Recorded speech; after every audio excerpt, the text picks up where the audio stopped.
তো আমরা প্রথম ক্লাসে তৎপুরুষ সমাসের প্রধান বৈশিষ্ট্য পড়ছিলাম যে এর ক্ষেত্রে কোন পদের প্রাধান্য বেশি হবে। তৎপুরুষ সমাসের ক্ষেত্রে পরপদের প্রাধান্য বেশি হবে এবং এর দ্বিতীয় আরেকটা আমরা বৈশিষ্ট্য পড়ছিলাম কি তৎপুরুষ সমাস নির্ণয়ের ক্ষেত্রে আমরা ব্যাস বাক্যে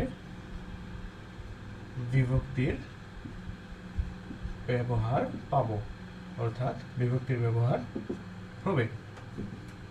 যেমন আমরা বলছিলাম কি রাজপুত্র,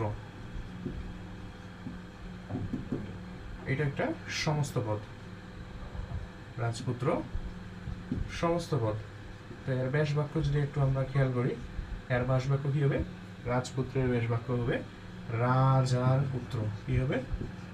রাজার পুত্র। তো খেয়াল করে দেখি এখানে ব্যাস বাক্যের ক্ষেত্রে রাজপুত্র, রাজার পুত্র, র একটা কি ষষ্ঠী বিভক্তি, ষষ্ঠী বিভক্তি।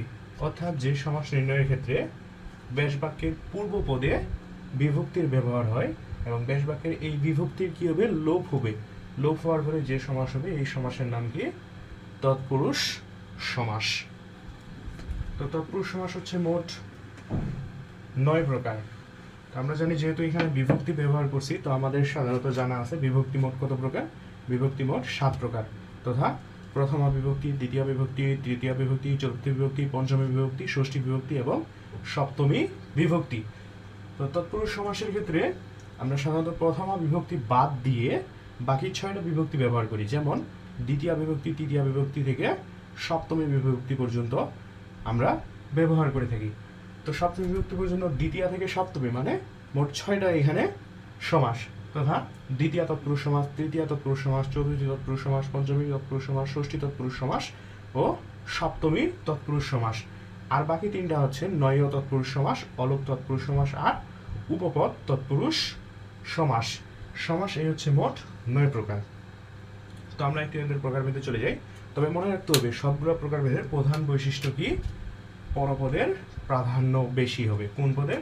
পরপদের। পরপদের প্রাধান্যটা বেশি হবে বা গুরুত্বটা বেশি হবে। তো তৎপুরুষ সমাসের প্রথম বৈশিষ্ট্য আমরা চলে যাই।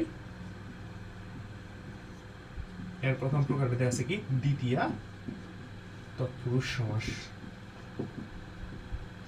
তো দ্বিতীয় তৎপুরুষ সমাসে